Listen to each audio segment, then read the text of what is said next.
Salam saudaraku, selamat bertemu di program introspeksi diri. Tuhan mengkehendaki supaya kita mengintrospeksi diri. Manusia di dunia ini lebih senang mengkoreksi orang lain daripada memeriksa diri sendiri. Apakah keburukan yang dibuat orang lain ada pada diriku atau tidak? Saya merindukan melalui mendengarkan kebenaran firman Tuhan di program ini, kita semua dibangun menjadi orang-orang yang suka memeriksa dan mengintrospeksi diri kita sendiri. Mari kita berdoa. Tuhanku Yesus, terima kasih Tuhan. Saat ini kami mau membicarakan kebenaran firman. Hamba-Mu merindukan supaya hamba-Mu sendiri dan kawan-kawanku, semua yang mendengar kebenaran firman ini, menjadi orang-orang yang melakukan apa yang Tuhan Yesus perintahkan. Terima kasih Tuhan.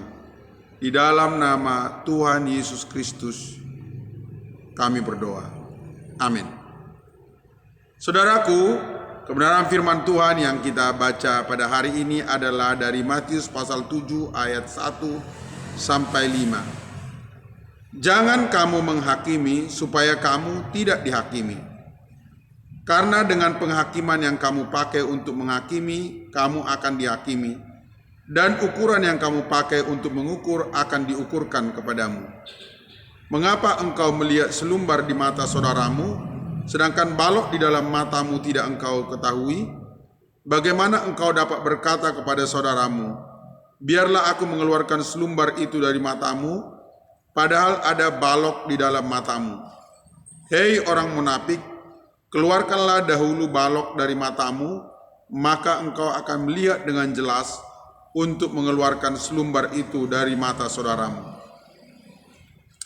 Saudara, ada perintah di ayat 5. Perintahnya berkata begini. Hei orang munafik, keluarkanlah dahulu balok dari matamu. Artinya saudara, hal pertama yang harus kita lakukan adalah memeriksa. Jangan sampai di dalam diri kita ada balok. Karena dikatakan keluarkanlah dahulu. Artinya ada sesuatu yang harus dikerjakan. Ini saudara, sebelum kita mengkoreksi orang lain, terlebih dahulu kita harus mengkoreksi diri kita. Ya, terlebih dahulu kita harus memeriksa diri kita. Sebab kalau kita belum memeriksa diri kita, maka kita tidak akan bisa memeriksa diri orang lain dengan benar. Saya berulang kali membicarakan di program ini saudara, bahwa ketika ada masalah, disitulah keluar sifat menghakimi. Kita lupa saudara, di dalam ayat 1 dikatakan, jangan kamu menghakimi supaya kamu tidak dihakimi. Jadi apapun namanya itu, mengkoreksi, memeriksa, mencemooh, mencaci, menyalahkan, menyudutkan, mengumbar kesalahan orang lain, itu sudah pasti tidak boleh, ya. Itu sesuatu yang tidak boleh, sebab kita akan dihakimi kalau kita menghakimi. Ini adalah suatu kondisi yang sekarang ini begitu suram, ya. Sikap menghakimi ini menggejala di mana-mana. Terjadi di antara masyarakat di mana kita tinggal, dan ini menerobos masuk ke dalam gereja. Saya sendiri menyadari di dalam diri saya sendiri bahwa sikap menghakimi ini seringkali muncul. Asal melihat ada orang lain berbuat salah, langsung sikap menghakimi. Sikap merasa diri lebih benar dari orang lain segera muncul. Saya dengan mudah bisa melihat ada selumbar di mata orang lain, namun balok besar yang menghalangi diri saya dari pada hal yang benar itu tidak bisa saya lihat. Kalau di dalam Yakobus pasal 1 dikatakan, saudara, kita seringkali tidak melihat wajah kita dengan benar di depan kaca firman Tuhan. Tetapi kita menggunakan teropong sehingga bisa melihat di titik terjauh, ya. Sedikit keburukan orang lain bisa kita temukan. Bahkan sebagai seorang pendeta, saudara, yang dulunya sok ahli Taurat dan seorang Farisi, saudara, ketika ada orang berkhotbah, saya bisa menemukan, oh salah dia, penafsirannya salah, keliru dia mengartikan ini, tujuannya ini seharusnya tidak ke sini dan tidak ke situ, saudara. Namun pesan firman Tuhan yang begitu mulia yang disampaikan oleh pengkhotbah itu seringkali saya tidak tangkap, saudara. Justru kesalahannya. Begitu banyak hal mulia yang disampaikan oleh pengkhotbah seringkali tidak bisa ditangkap oleh orang-orang yang suka menghakimi, tetapi begitu sedikit kesalahan, sedikit kata yang mungkin tidak sengaja diucapkan oleh pengkhotbah itu sudah diingat. Bahkan itulah yang diingat, itulah yang dibawa pulang. Itulah kadang-kadang yang menjadikan kerikil di hatinya sehingga dia menjadi malas datang beribadah. Ini kalau jemaat. Namun di antara sesama pendeta pun seperti itu, saudara. Ya. Di antara sesama orang Kristen, antara hubungan kita dengan orang dunia, saudara, wah, sedikit kesalahan, ya. Saya ulang, saudara, sedikit kesalahan yang dibuat orang lain, kita terlalu mudah untuk mengingatnya. Atasan tidak melihat loyalitas dan kebaikan perjuangan dari bawahan. Begitu ada salah, langsung main pecat saja, ya. Bawahan juga begitu. Dia tidak melihat bimbingan, arahan. Begitu salah ucap sedikit atasan, itu yang diingat. Dikembangkan di dalam hati, diputar di dalam otak, dibicarakan dengan teman, dan akhirnya terjadilah demo. Keributan, saudara. Di tengah bangsa kita, perjuangan pemerintah, seringkali, saudara, itu bagaimana pandemi COVID ini bisa segera tuntas. Itu jarang, saudara, dibahas.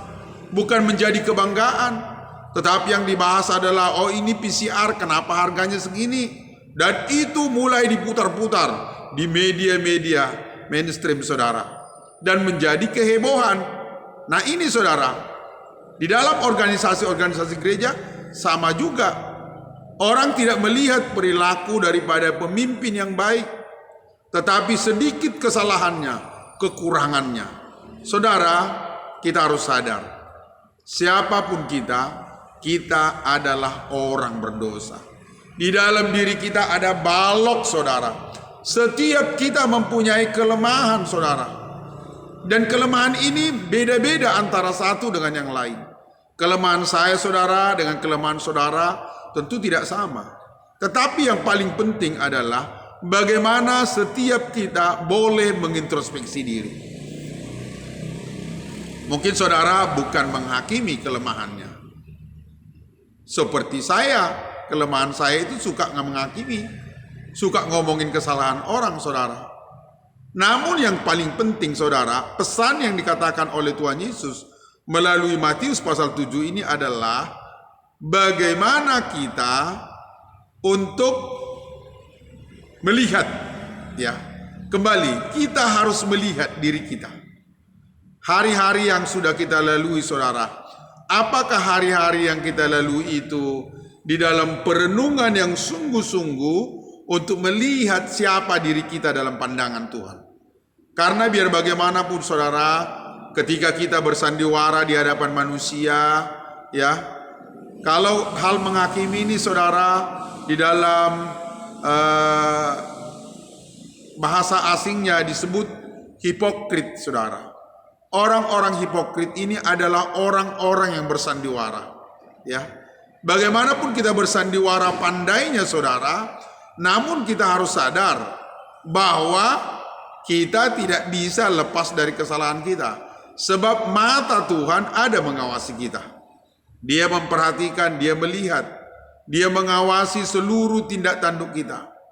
Karena itu saudara, saya mengajak setiap kita, mari setiap kali kita berbicara, setiap kali kita menulis, setiap kali kita berpikir, setiap kali kita mau berdiskusi, terlebih dahulu saudara, kita merenung di hadapan Tuhan. Kita tunduk di hadapan Tuhan, seperti firman Tuhan semalam. Ketika dibawa orang yang bersalah ke hadapan Tuhan Yesus, Tuhan Yesus tunduk di hadapan orang-orang itu. Ya, betapa mulianya kalau kita tunduk di hadapan Tuhan selalu saat melihat keburukan orang lain. Ini menjadi saat di mana kita menjadi tunduk di hadapan Tuhan. Kalau kita mengingat program masalah itu baik, tagline-nya adalah biarlah kiranya setiap masalah itu mendatangkan kebaikan bagi kita. Biarlah setiap perbuatan buruk orang lain yang kita lihat itu menjadi sarana introspeksi, ya, menjadi sarana bagi kita untuk memperhitungkan bagaimana diri kita ini di hadapan Tuhan. Di dalam ayat 2 dari Matius pasal 7 dikatakan, karena dengan penghakiman yang kamu pakai untuk menghakimi, kamu akan dihakimi, dan ukuran yang kamu pakai untuk mengukur akan diukurkan kepadamu. Bagaimana Tuhan memperlakukan kita? Kalau kita kejam kepada orang lain, kalau kita keras atas perbuatan jahat orang lain, maka seperti itu juga Tuhan kepada kita. Ya. Jadi prinsipnya saudara, seperti melempar benda ke atas. Semakin tinggi kita melempar, maka daya hempas gravitasinya itu semakin kuat. Ya, kalau saudara melemparkan satu benda ke atas seberat 1 kilo saudara, dan saudara melemparkan 1 meter, saudara bisa menampungnya. Tapi kalau saudara melemparkannya 100 meter saudara dan saya tidak akan bisa menampungnya. Benda itu akan mampu menghancurkan kita sendiri. Itulah sebabnya Tuhan melarang kita menghakimi. Sebab penghakiman yang kita lakukan itu menjadi apa? Menjadi alat pemukul, ya. Kalau kita belajar dari kitab Galatia pasal 6 dikatakan saudara, ayat 7 yang berkata, jangan sesat, Allah tidak dapat dipermainkan orang, sebab apa yang ditabur orang itu juga yang dituainya.